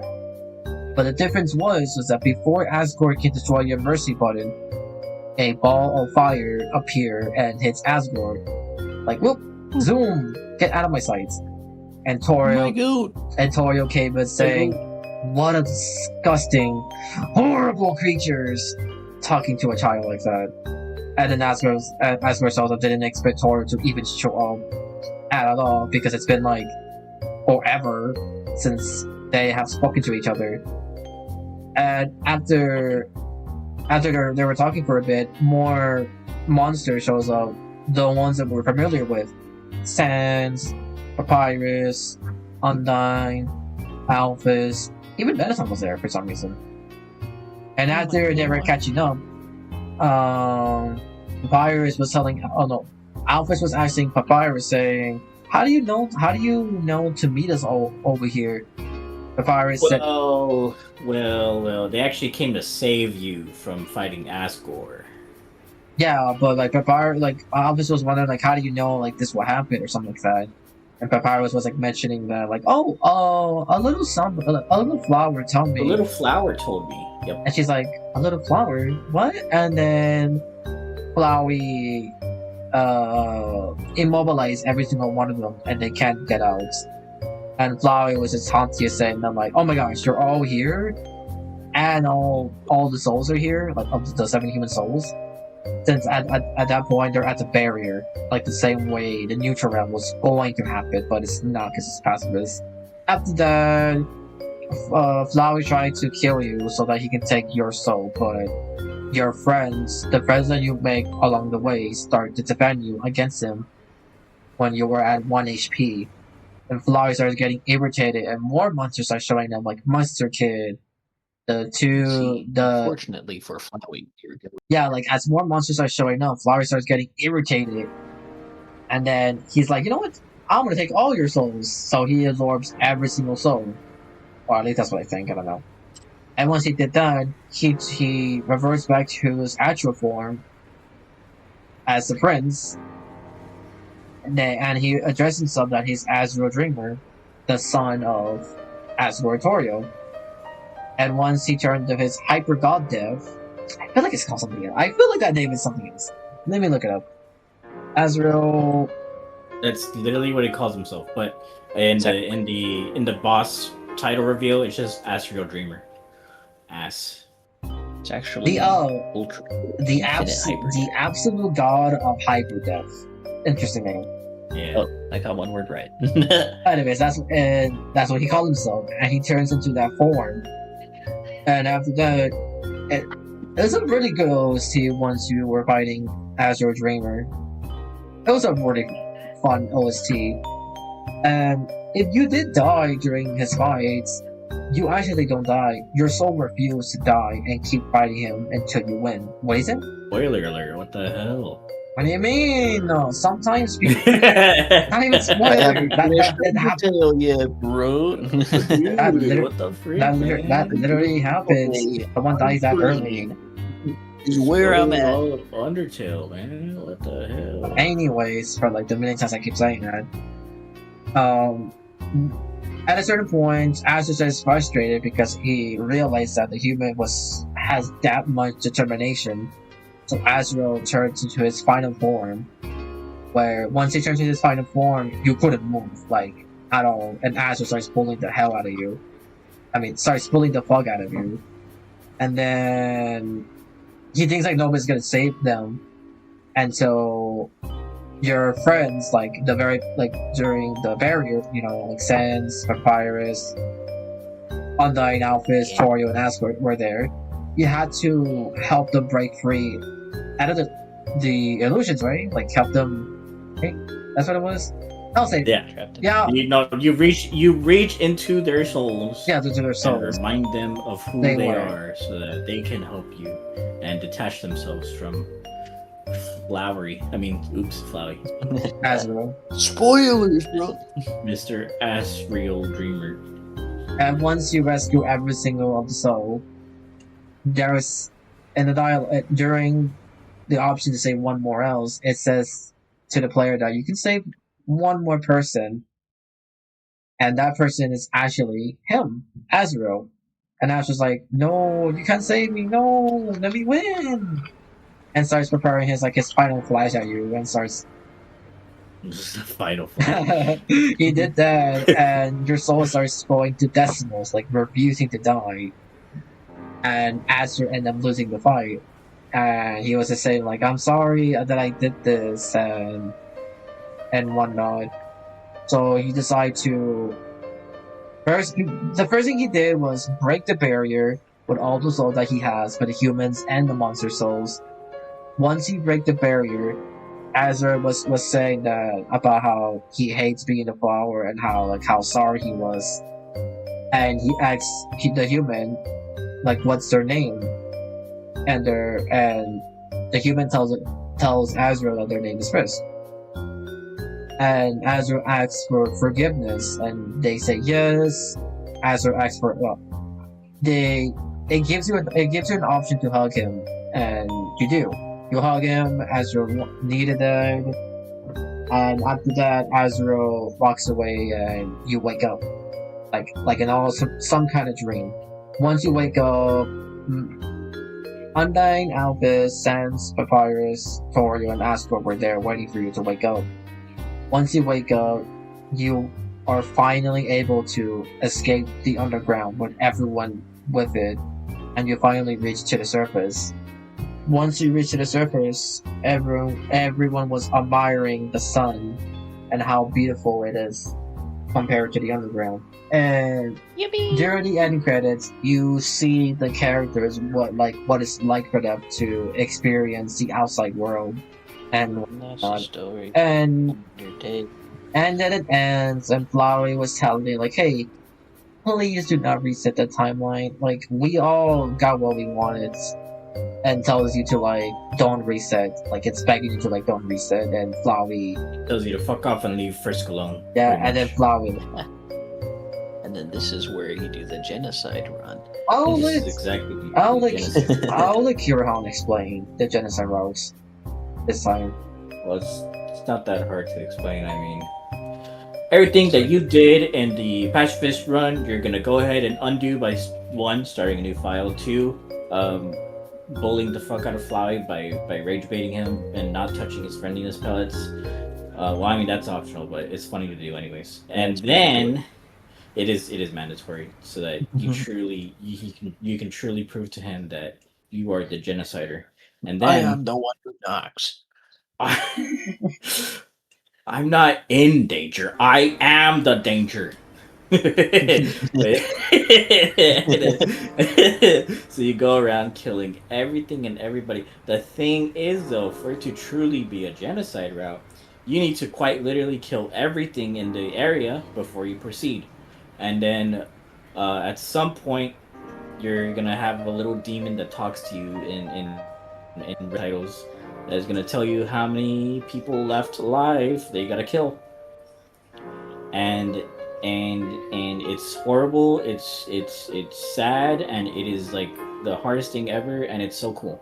you can kind of be fricked up and like start the genocide route late.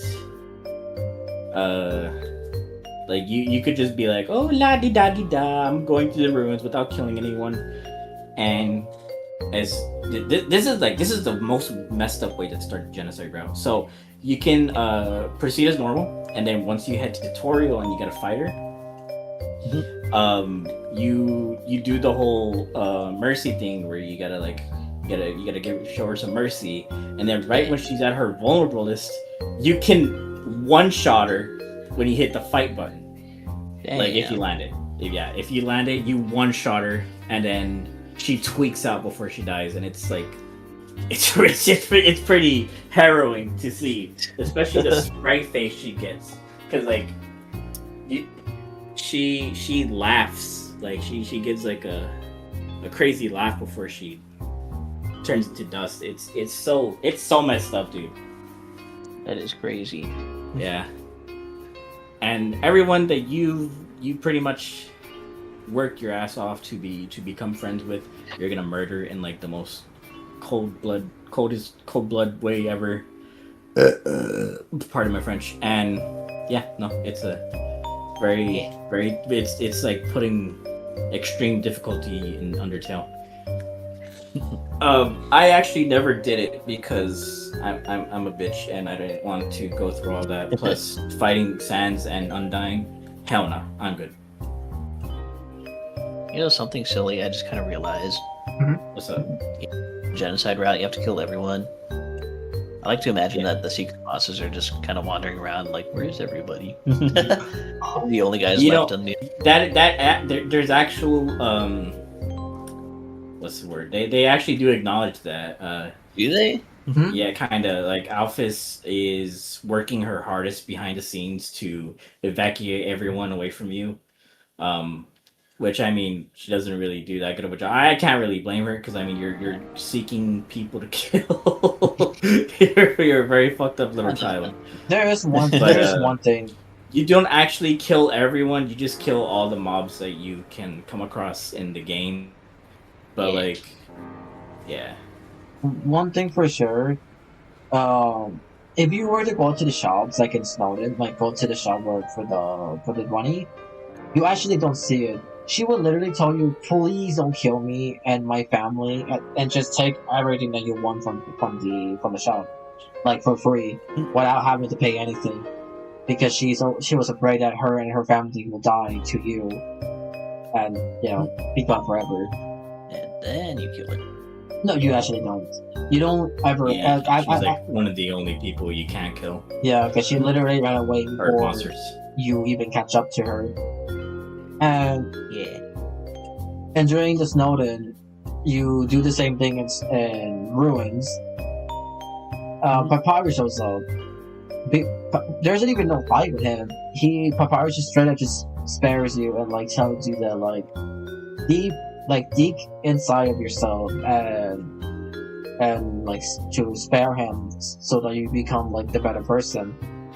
But this is the genocide routes we're talking about, so the human kills him because he was an easy prey, easy EXP farm. I think the dialogue literally says it, like before he even kills him, that it literally says like he's like easy EXP. And then you kill him. And after that, you do the same thing in Waterfall, kill a bunch of people. And the interesting thing with the Waterfall was that Monster Kid goes with you, and at a certain climax, Undyne shows up and telling the Monster Kid to like, get away from the human. No, sorry, I'm mistaken. The human starts acting very crazy, like insane, and the human starts going in front of the Monster Kid, and the Monster Kid was telling human like to stop doing that, like you're scaring me. And as the human raised their weapon and slashed at Monster Kid, Undyne came in clutch and protected the Monster Kid from dying. Undyne was telling the Monster Kid to run away from here and go with everyone else to evacuate, so he did. After that, Undyne was like dying because they basically one-shot Undyne, and Undyne was just telling us that like I'm not giving up. I have to do this for the underground and for everyone as well. Like mentioning Papyrus, Alphys, and so much support. And then transform into what was it? It's because Undyne transformed because of her determination to refuse to die. Let me look at it real quick. I think it's called Undyne the Undying. Yes, you're absolutely correct. Yeah, and during the fight, she has like a ton of defense and like higher attack and defense and HP than. But did you explain why that happens? Did you explain why she refused to die? I was gonna explain like in a bit, like as soon as like she was about to die. During the fight, no wait. After the fight, once you get the final hit, Undyne starts melting. And the reason why she was melting was because the reason why she even got that form was because I think Alphys gave her some determination injection onto her, and due to her will of not wanting to die, she managed to transform. Hence why, at least that's what I think, why the middle of her armor chest has a big heart in the middle of it. It's her monster heart. I think it does like instead of upside down, it's like a human shaped heart. Oh wait, no, you're right. Yeah, and Undyne starts melting away. Like she literally started melting because she couldn't handle the determination that was inside of her. And Undyne unfortunately ended up dying to the human, to the massacre, I guess. After that, the human proceeded to Hotland, doing the exact same thing. Metaton tried to stop you transforming to Metaton EX, but Metaton Neo EX. Sorry, my bad, everyone. When they transform into the humans just one-shot them anyways. Like it didn't matter at all. And then Metaton just automatically dies, and the human proceeds to what was it? I literally forgot. One shot. Yeah, the human one-shot of Metaton and his Neo EX form. Nutty. After that, that guy shook. They finish Homeland and proceed to go to the new home. Yeah, new home. That's what I'm trying to remember. New home. But when they went to the castle, when they went to Judgment Hall, Sans is there waiting for you. And Sans was telling you, like, if you take another step, I'm going to kill you. And they did. And it initialized. He didn't say that. Yeah. If you take. He said, if you take one more step, you are really not going to like what happens next. And he was so right. You you get stuck with one of the most difficult, the absolute hardest boss battle in all of Undertale. Yeah, and is notoriously difficult. Like we mentioned earlier, it has its own fighting simulator website. That's how hard his boss fight is, at least at the time. You can practice to get good. With enough retries of finding Sans over and over again, he eventually falls to the human and ends up dying. And he bleeds. Well, he bleeds, which is different from all the other monsters there. Because when they die, they turn to dust. But this Sans fella, he straight up bleeds. Like he's slipping blood out of his mouth. He's covering his torso because the blood's coming on his hand. It's ketchup. It's not ketchup. It's blood. That's blood. At first, you're assumed to think it's ketchup, but more Deltarune talk for later. Yeah. Sans was just saying now he's gonna go to Grillby's and walk off screen and dies. And he asks Papyrus if he wants anything, which indicates that he's dying because Papyrus did. Yeah, he's already. Yeah. Once, how can he bleed though? Once you kill Sans and Sans dies, having more EXP now and getting level up, you go to meet Asgore now. Asgore turns around and it initialized the fight because we started the fight instead of him doing it. And but notice that right before that, he asks you, "Have you ever seen a flower cry before?" Mm-hmm. It's gonna make sense. It's gonna make sense. Weird. Yeah, it's gonna make sense in a bit. That cry. After you kill off Asgore, Flower shows up, and Flower was like, "Oh my gosh, you actually kill him," and blah blah blah blah blah blah. No, Flowey kills Asgore for you. Oh right, sorry. And he's like, "See, I would never betray you, best friend." And then you start approaching Flowey, not you, but the person you once had control over. Your character starts moving closer to Flowey, and Flowey starts getting scared, and he runs away, and you chase him, and then and then one last slice, and boom, your screen is filled with nothing but a bunch of 9s because you fucking murdered your shit out of that Flower corpse of a dead child. Yep. Yippee! And then everyone is dead now. You kill everyone, and Chara, the human, like the first human, shows up saying that they were just talking to them about how they kill everyone. They want our soul, and once they have our soul, they're gonna completely destroy this timeline forever. And once they did, the first human stabs the screen, like us, I guess, and it's the screen fills with a bunch of 9s all over the screen. Oh yeah, my bad. And that's when I died. And then after the game closes, right? When it did that. Yeah. And then but it also does that when you lose to Flowey in the Omega Flowey fight. Yeah, and once it does that, it closes the game, and well, that's basically it. You finish the Genocide routes. Rona. And that's the story of Undertale. Though there are some theories about certain things, like what happened to the 6 human souls, because people always wanted to interpret what happened to them and where they die at. Like, did you ever wonder about that? Yeah, I was curious of what they how they would be, but recent chapter of Deltru. Okay, we're gonna talk about wait, window into that. I'm not getting into details. Just trying to bring it up. Like, if you haven't tried Deltru, you should probably look at that because it's very interesting how many parallels there are with Undertale, despite the fact that it's also made by the same creator. I did think about that a little bit, but I also was like, I didn't know that like the different souls actually had a meaning to them. Yeah. Mm-hmm. Yeah. So I saw people were calling like the orange one was it bravery or courage or something? I don't know. Yeah, bravery. It was bravery. And I was like, where the hell did that information come from? Because I never really got too into the lore of Undertale.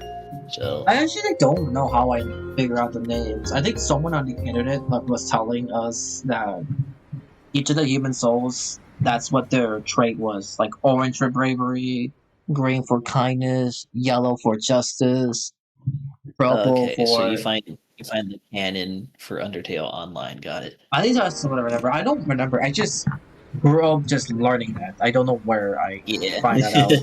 And then like the purple is like perseverance, blue is integrity, cyan is patience, and red is determination.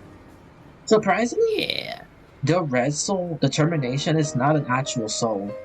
It's not like an actual thing compared to the other. I don't remember what it was called. I don't know what it was about. I just know that it's not necessarily the same thing compared to the other human souls. That's all I remember about it. It was pretty interesting when I learned that. Yeah. Though, one more thing before we finish the lore session. When I mentioned something earlier about this door. That door, it only works if you... What was it? Like, you know the random door that shows up during waterfall, right? Okay. Yeah. So you have to adjust what's called a fun value, so you can have access to that door. which pretty much means you gotta hack into the game, and then Sans will call you a little dirty hacker. It doesn't matter. Anyways, so you had to adjust the code for the fun value so that way you can get the secret door, which shows a mystery man who has a cracked skull, it looks like, and when you enter the door, he's just idle, but when you get close to them, they get spooked and they disappear. And the noise that they make is a very specific jingle that you never hear unless you adjust the fun values for later in the game. And the weird thing about this, I guess you could say, the specific I can't tie this up to the weird joke. The weird thing about the noise that he makes is in the files, the name for the weird noise, I don't know the name, but if you slow it down, it's a specific song that is never heard in base Undertale. Like it's in like hidden files kind of thing, but it's a slow piano theme that has it's a leitmotif that you hear a lot in the parallel, the sister location of Undertale. Anyways, but yeah, you only come across this by looking it up and hacking the fun values, because otherwise you're not going to encounter this in base Undertale. This little sound effects happens multiple times for other characters that you have to adjust the fun value to see them. They are called followers of Gaster. They actually inform you about the name Gaster and who he is. They actually tell you that he's the royal scientist from long ago, right before Office took over. And these NPCs, they're called the followers of Gaster, and they're also known as goners. I don't know where you learned that they're called goners, to be fair, but you do learn that they're called goners. Oh yeah, you learn from the files that they're called goners because they're labeled as goners. Yeah, and they're grayed out versions. I mean, one of them's a grayed out version of Monster Kid. The other one, the others are grayed out characters. There is one that I think you don't have to adjust the fun value for, as a recent change for Undertale right before Deltarune released, and it's a clam character in the waterfall area. Yeah. And you if you mention Susie to them, they'll be like, oh yeah, you should meet my niece Susie. The time to meet her, and then it cuts off from they had color, and at this point they had color, but when they said the time to meet her, they swapped to being a grayed version of themselves, and they say it's closely coming, and then they disappear with the same jingle that you hear with all the other Goner characters. Oh, and weird. That is the whole stuff we know about Gaster from Undertale.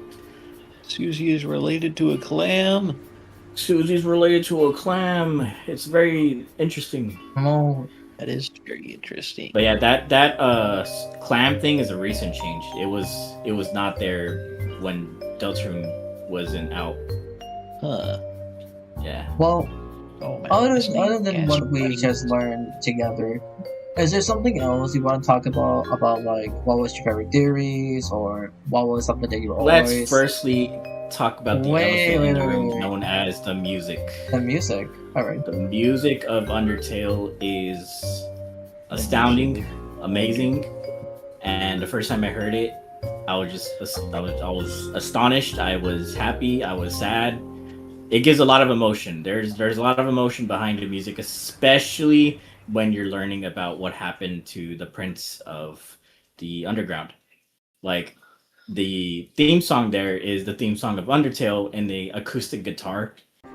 And the first time I heard that, oh my god, dude. Chills down my spine. I had tears in my eyes. It was peak. It's very somber. It's very sad. It has a nostalgic feel to it, but a very sad nostalgic feel. It just Toby Fox is really good at making music because way back before Undertale released, he was working on music with, I think, a hacked version of FL Studio. I'm not too familiar with that. And the first song he ever did, if I'm not mistaken, was Megalovania. He was experimenting back then, and when it came for time to do Undertale, the fact that Undertale was a side project is insane. It is insane because the music does not tell you it is a side project. You cannot believe it is a side project based off the soundtrack alone. It is just wow. I don't think I've ever had a video game soundtrack that's affected me emotionally to the degree that Undertale has. Especially the final boss with Asriel, Hopes and Dreams. Man, dude. That feels you. That soundtrack gained its name for a reason. Like, you feel the hopes and dreams of everyone in that song alone. It is amazing. Yeah. You're welcome for the BGM. Though I guess that's mostly because the carrying of leitmotifs in songs. In the main screen for Undertale, you hear the main theme of Undertale, when you're making a character name, and it's pretty good. It's pretty simple. It's like do. But that is the leitmotif of the underground. That's the leitmotif of all the monsters together. So every time you hear that pop up, that's their theme. Like, that's everyone's theme. So when it shows up at the very last fight, it is done in such a dynamic. I wouldn't say dynamic. It's done in such. It's a dessert.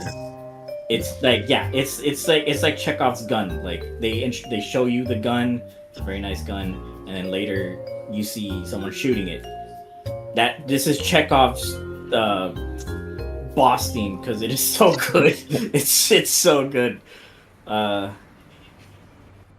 It's, some of the mini bosses also have pretty good themes as well. I will say, my favorite song, I think, especially back then, was probably Hotland's theme, because, dude, when I went to Hotland and that music started playing, it was like stuck in my head for such a long time. And then it was made even worse because I would like watch like Pyrocynical and Leafy, and they would always have that as their BGM. A little off topic, but I just wanted to say that. No, I get you. But are you sure it's Hotlands and not Core? No, it's Hotland. I know. Okay. I just want to make sure. Yes, Core also peak, but I love Hotland. Hotland's more. Hold on, let me see if I'm not crazy. Honestly, I remember Hotlands. I mean, I remember Hotlands, but not that well. Hold on. I have several original soundtrack that I like from Undertale. There's one was during the Omega Flowey fight, and when the 6 souls were attacking Flowey and helping the human win the battle. I like the Undying during the genocide round, because that music was popping. It was a really good soundtrack for sure. Good music. Of course, Megalovania, because I like the iconic one. The one for Asgore's fights, and I guess for Metaton's fights in the pacifist rounds. The one that what I meant by Asgore, I meant in the neutral rounds. Yeah. But that's what that's what I like for my music for Undertale. Sorry, Gummy. You're right. It's just I have such strong opinions of Core that I'm like, really, Hotlands? No. Laziness, right. I guess. Yeah, no, I'm a Core glazer. That's a funny something to say. I'm gonna glaze your core, if you know what I mean. Okay, let us not proceed that way. Though, let's not proceed that weird route. You're so right. Anyways, sorry. Wait. Other than that, what I mentioned earlier, what you guys ever thought about like theories besides from YouTubers, or a theory of your own, or like asking questions in general? Like, besides about what were the humans like before first fell down on the ground? Have I had a Honestly, theory? You go ahead. first. You go first. You have a better answer than I do, and that's for sure. I don't have shit. Like I can tell you what I'm thinking, but like you go first. Okay, I was gonna say I don't really have any theories memorized. I just like the connections that famous game theorist gave with Undertale before Deltarune ever dropped. Oh, and you don't have anything else to say, right, Gummy? What was I gonna say? I guess I just thought I always thought it was weird that it's kind of not really. I feel like it's not really too relevant to the game, but it's just something that's kind of dropped like a bomb, where like the humans are like sorcerers and there's magic and shit, and it's like, oh yeah, you don't really. That's never relevant ever again. It's honestly not, because I mean you never see a human in the game, which makes sense because you're in the fucking mountain, but like, you know, it also takes place on a real mountain, Mount Ebbitt. It's in like California or something. yeah. So it's just such like a random thing that it's like, where did that? I mean, I understand why it is like that, because who else is gonna seal these magical monsters in the magical cave, you know? But well, it's something I think about sometimes. Other than that, do you want to tell anything else to the viewers about Undertale that we haven't discussed yet? I certainly had something, and then I got out yapped, so I don't have sorry. anything anymore. It's hard. Sorry about that, though. It's cool. Where it is, the moment is gone. Alright, it will come out someday later. Well, Yes, I'll leave a YouTube comment on this video. well, The 3 comments that's gonna be on this one. since there isn't anything else to say anymore for this broadcast, before I end this broadcast, this episode specifically is going to be a part 1, and part 2 there's going to be another one that's mainly about like Toby Fox game, which is Deltarune, hence why these guys keep talking about it so much. Shut up. Anyways, in that video, we're gonna be adding one more person to the video that isn't like to help us out to talk about Deltarune once. You can't say their name yet. They will reveal themselves on the next episode. I know, I was gonna say that. You interrupted me. Whatever. It's a bad that I don't know what you're talking about. And anyways, No, that's okay. other than that, the episode is concluded. You're Yippee! concluded. Bye, everyone. Goodbye. Don't die. Thank you for listening to this episode of the Aphrodisiacx Podcast. You can find us on YouTube and Spotify, but also please make sure to subscribe, comment, like, and stay tuned for the next episode of the broadcast video.